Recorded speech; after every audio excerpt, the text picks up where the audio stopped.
Hey Rangers fans, have you joined the Rangers Network? If not, now's the time. It's easy and free to subscribe. Get your phones out. Text the word Rangers to 42828 to stay in touch with all the latest Rangers news. Want that again? Text the word Rangers to 42828. Go Rangers!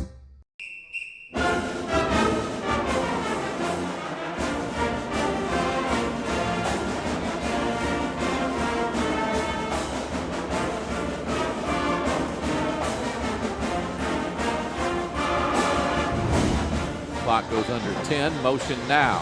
Fake to McNair on the sweep, and Atkins will take it over the middle into the end zone for a touchdown, and that's Josh Atkins.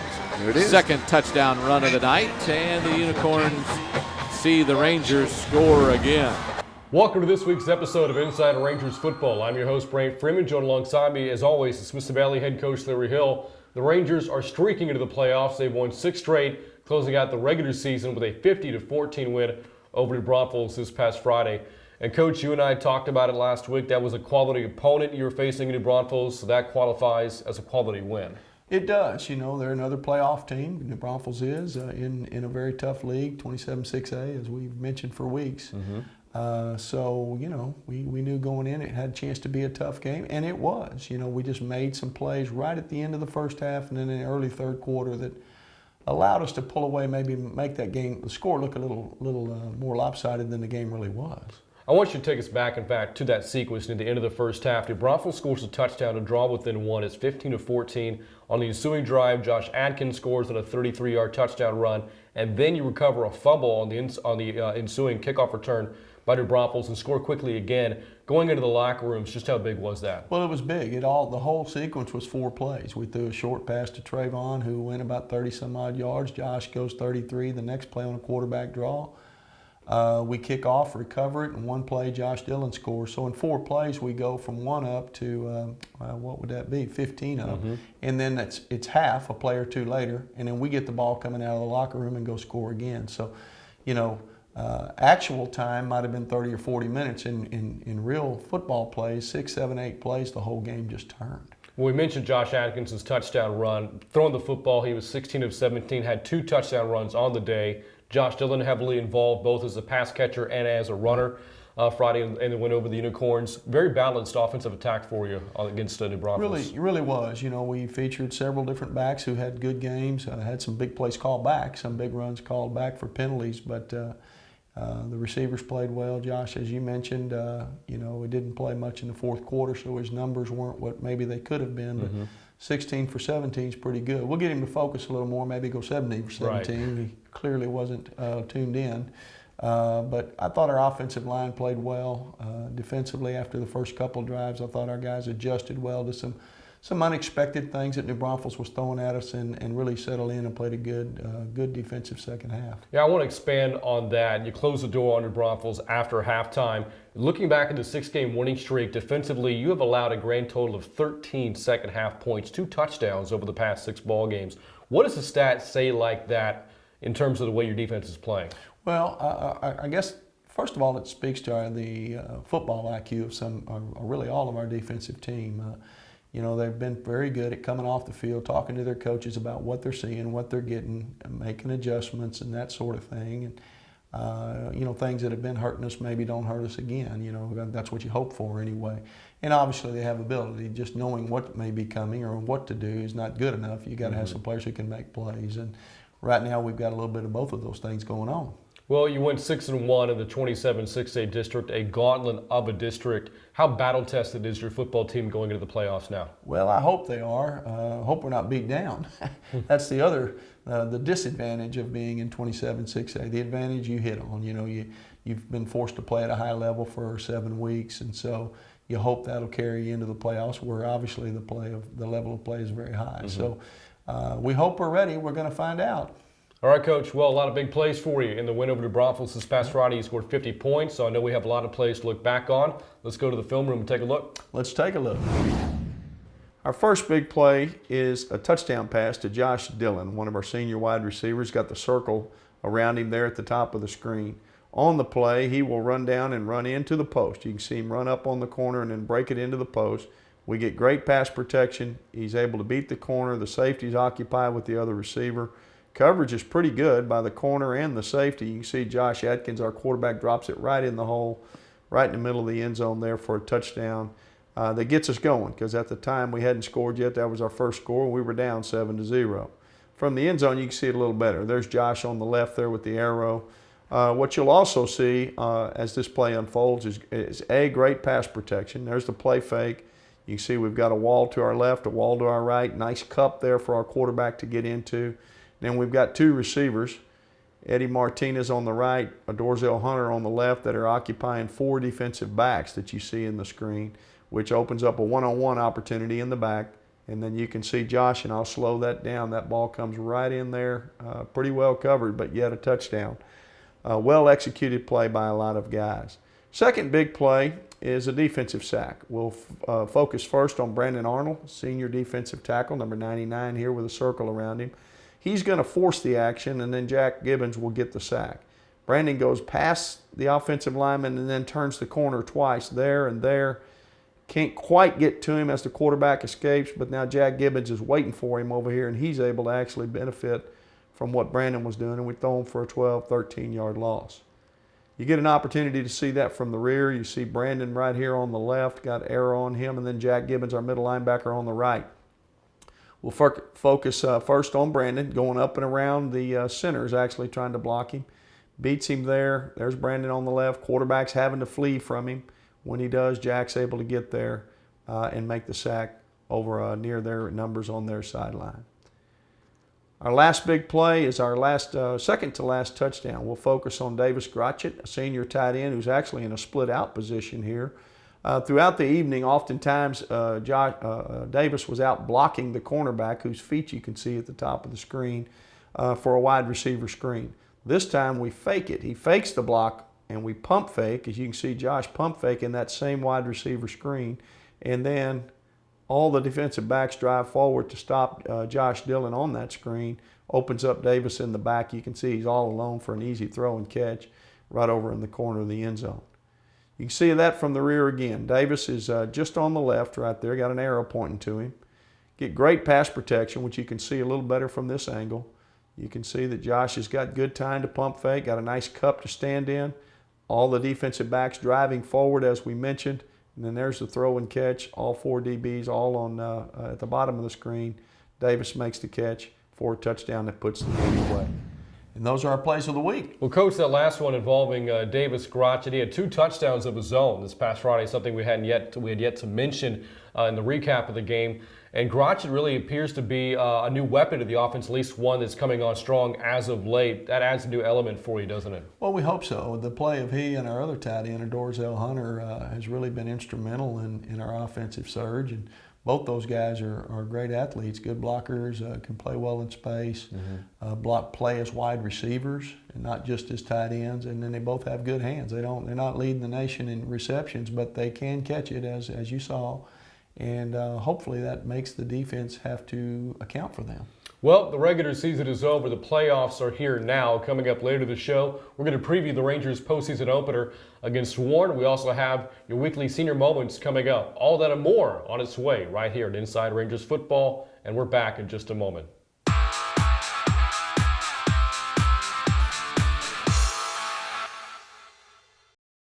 Now, Brandon, there's nothing to be afraid of. It's no big deal. Bye, Dr. Bayless. That didn't hurt at all. Can I go pick from the treasure chest now?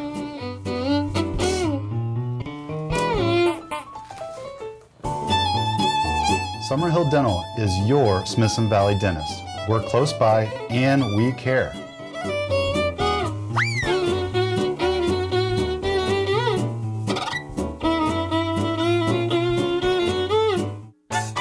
Hey Rangers fans, have you joined the Rangers Network? If not, now's the time. It's easy and free to subscribe. Get your phones out. Text the word Rangers to 42828 to stay in touch with all the latest Rangers news. Want that again? Text the word Rangers to 42828. Go Rangers! Welcome back to Inside Rangers Football. Coming up in just a bit, we're going to have a preview of the upcoming playoff opener against Warren. But for now, we kick things over to our very own Emily Wick, who has senior moments not just for this week, but for the entire season. Some of the bloopers, the blooper reel of this season. Emily, take it away. Thanks, Coach. Thanks, Brant. So I am here today with... Something happened? Did you cut it? Oh, I thought you turned it off. Okay, ready? Take we'll two. do it again. Take 2. And we'll take 4 and 7 and 20 if we have to. Okay, you ready? Nate, if you woke up to... Bleh, bleh. Hold on, I gotta... Pikachu. The one... Bleh, the front. From the... Bleh, bleh. He was... Okay, try again. Bleh. No, but...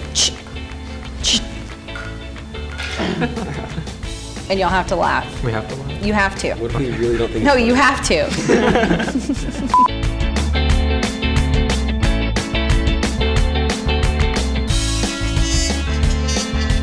Hello from the other side. Okay. It's funny.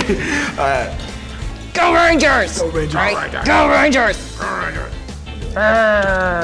Get your guns out. Go Rangers. That's perfect. Fight songs. We Y'all can't do don't that. know the Ranger fight song? Wait, what is it? I'm here with Zane, Nick, and Cade, and I'm going to do it again because I didn't do it in order. Ready? And...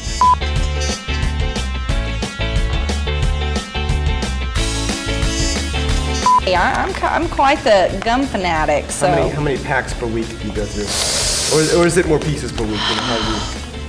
I kind of try to keep it... 20? Is that like the Costco size? Knock, knock. Who's there? Turnip. Turn up. Who? No. Wait.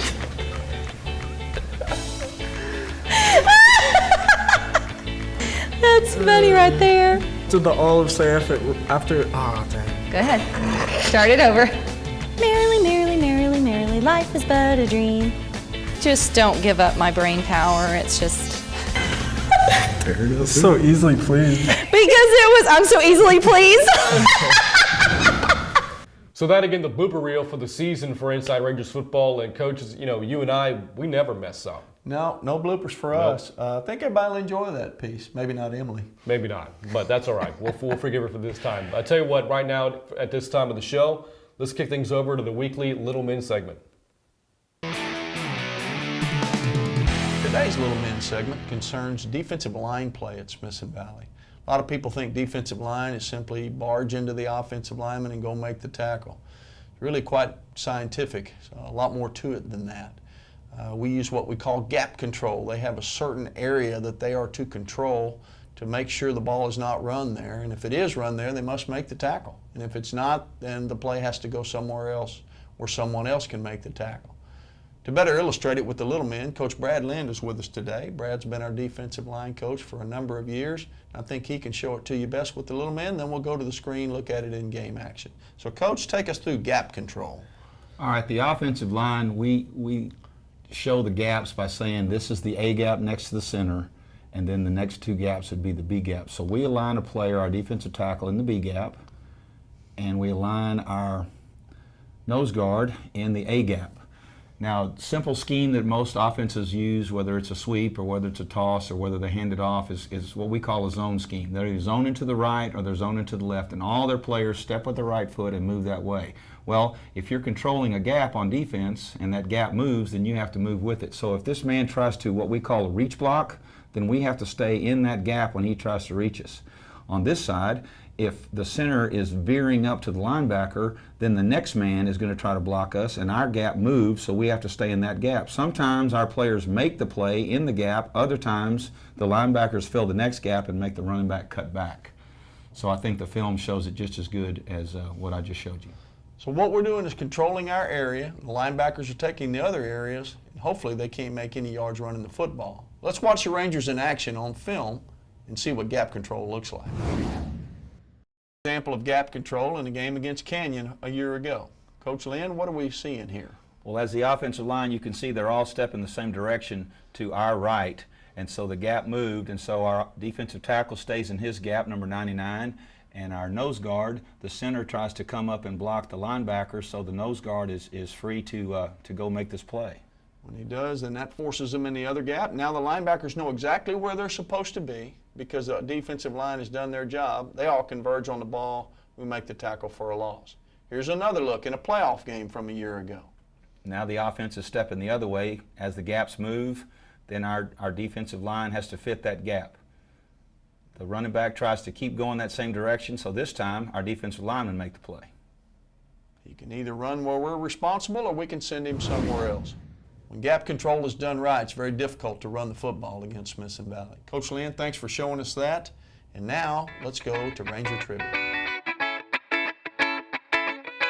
This week in Rangers Trivia, Smithson Valley scored 50 points in its win over New Braunfels on Friday, marking the third time this season that the Rangers have scored 50 or more. The team record for scoring 50 or more points is 4 times. In which season? Is the answer A, 2004, B, 2008, or C, 2013? The answer is C, 2013. That season, the Rangers scored 61 points in a win over Corpus Christi Kings, scored 55 twice in wins over San Marcos and El Paso Monwood, and scored 52 against New Braunfels. So again, the answer to the trivia, that 2013 team, Coach, that was a great offense led by senior quarterback and Garrett Smith. This year's team, a great offense led by senior quarterback Josh Adkins. Yeah, that usually goes with a high point production, a guy that's been there before. Garrett was a 2-year starter. Josh, as you mentioned, of course, a 3-year starter. And that's probably a common thread there. But obviously, we had some great players playing well in 13, just like we've got some guys playing hard and well this year. Well, the Rangers coming off that 50-point performance, now getting ready to head into the postseason. Their opponent, the Warren Warriors. We're going to take a break at Inside Rangers Football. When we come back, we'll preview the game. We're back in just a moment.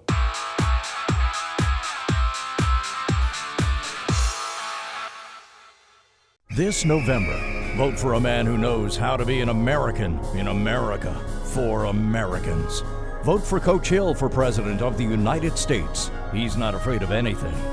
And then the ninjas come out of the forest. Ninjas? Who wouldn't vote for a president who had ninjas in their video? But I don't want to be the president. But you're from Texas, Coach, and that makes you a shoo-in. I'll make sure to put that in the video. But it doesn't matter, because I don't want... I know! We should get John Wayne to be in your video. John Wayne? I can hear it now. The new president of the United States of America is... Whoa, whoa, whoa. I just have to say that if I was president, I couldn't coach football anymore.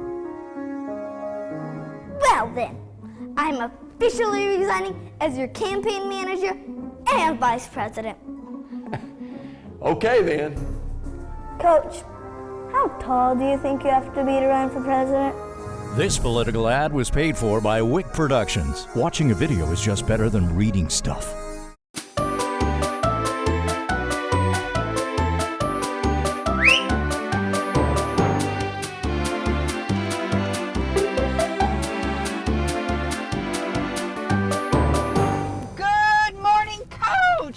Carpooling with Coach. You're up early to coach those Rangers, and we're up early to make great smiles. What a great idea. I agree. You guys do the driving. Gives me a little time to watch some game film. You mind if we play a little bit of music this morning?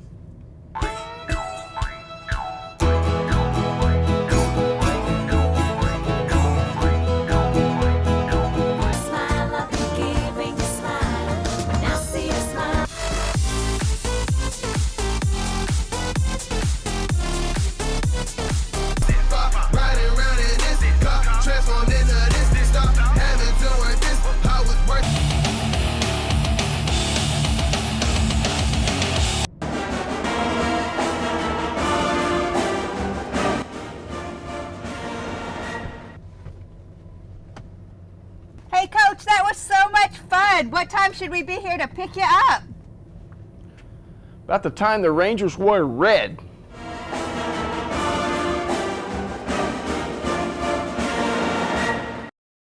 Welcome back to Inside Rangers Football. Smithson Valley's postseason opponent to open up the playoffs, the Warren Warriors. They come into the game 5-5 out of the 28 6A district. Coach, they won their final 4 games, though, to make the postseason, beat Taft this past Friday, 49-35 to punch their ticket. At first glance, what impresses you about this Warrior football team? Well, just how they've improved as the years gone on. You know, you mentioned they opened in a slow manner, played a bunch of playoff teams. You know, played some really good football teams early on, came up short, kind of regrouped during their open week, come off, they've reeled off 4 straight wins, and have become kind of a high-scoring, very explosive offense, and present some real problems. A little bit different than what we've defended, so they bring some real challenges to the table to our defense. Yeah, the 49 points I mentioned at the top when their win over the Raiders last week catches your eye. You look at the play of the quarterback, Kyrie Johnson, a touchdown-interception ratio of 19-5. Dennis Houston of their wide receiver has over 1,000 yards receiving so far this season. So we know Warren wants to throw the football. How do you go about slowing down what they want to do in offense? Well, it's difficult because they do run the football well, and the quarterback's dual threat. So to say let's gang up on a receiver or 2 receivers and force them to run, I'm not sure that's really the ticket.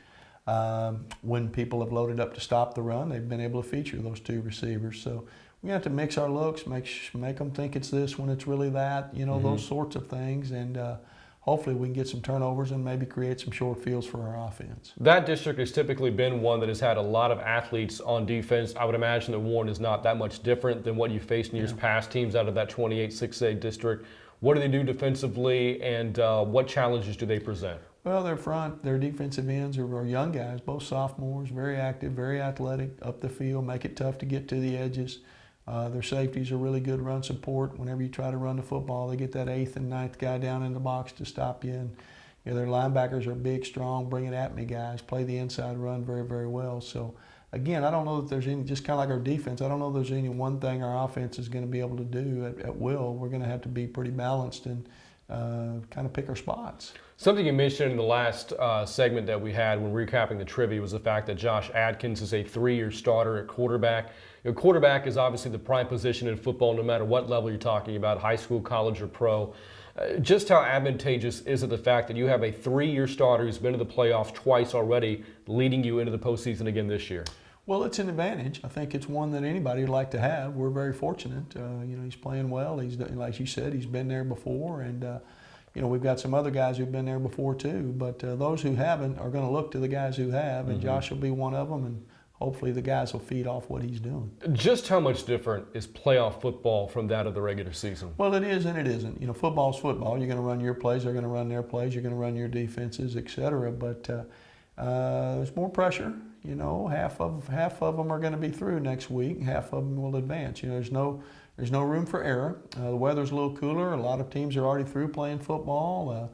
You know, it's just a different feel to it, and gets dark quicker. You go out for pregame. There's no daylight left. I mean, it's just but at the end of the day, you prepare and practice during the week just like you did all year long, and you're going to go out and play and let the chips fall where they may. I used the word advantageous moments ago. You are at home this Friday for the playoff opener. That has to be an advantage for you as well. How much are you looking forward to the fact you get to play at Ranger Stadium? Well, we like playing at home. Most people do. We hadn't had a home playoff game, I think, since maybe 2010, 11, right in there, and then it been 4 or 5 years prior to that. So, you know, oftentimes you're in a neutral field or at someone else's home. So to be able to be the higher seed and thus get the home game with the rules the way they are now, that's an advantage, and hopefully it'll be a big advantage Friday night. Hey, Coach, what are the keys can you break down for us that might factor into the game on Friday? Well, we'd like to be plus 2 or 3 in turnovers. We need to get some more takeaways, and then we let the ball get away from us once the other night, and then we got to cut down on penalties.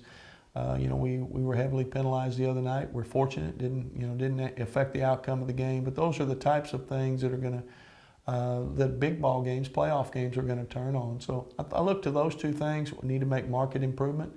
If we do that, then we'll see what our chances are. Well, we do want to note that with the game at Ranger Stadium this Friday, tickets are going to be going fast. For those of you who have been season ticket holders throughout the season, you get first shot. Tickets go on sale today, 9 a.m. up until 4 p.m. and again tomorrow on Wednesday, 9 a.m. to 6:30. After that, tickets go on sale to the general public starting on Thursday at 9 a.m. So, Coach, you want those fans to get their tickets and pack Ranger Stadium. Those season ticket holders, they're used to having that same old seat or set of seats for years and years, but they've got till Wednesday to 6:30 to renew them, or they go to somebody else. So, hopefully they'll get that done, and we'll have a big general admission turnout as well. Have a big crowd, as you mentioned. Big advantage. If for some reason you can't be there, the good news is we have you covered. Live coverage on RangersNetwork.com with radio coverage starts at 7:15 on Friday. Kickoff is at 7:30, and we'll have the televised replay airing at Max's Roadhouse at 6 p.m. this coming Sunday night. Coach, looking forward to the game. We are too. Playoff football is exciting. We're proud to be there, but we've got some more work to do. We want to keep doing this a while. Smithson Valley against Warren, 7:30 this Friday from Ranger Stadium. We hope to see you there. And with that, we're going to wrap up this week's episode of Inside Rangers Football. For Coach Hill, I'm Brant Freeman. Thanks for watching, and we'll catch up with you again next week.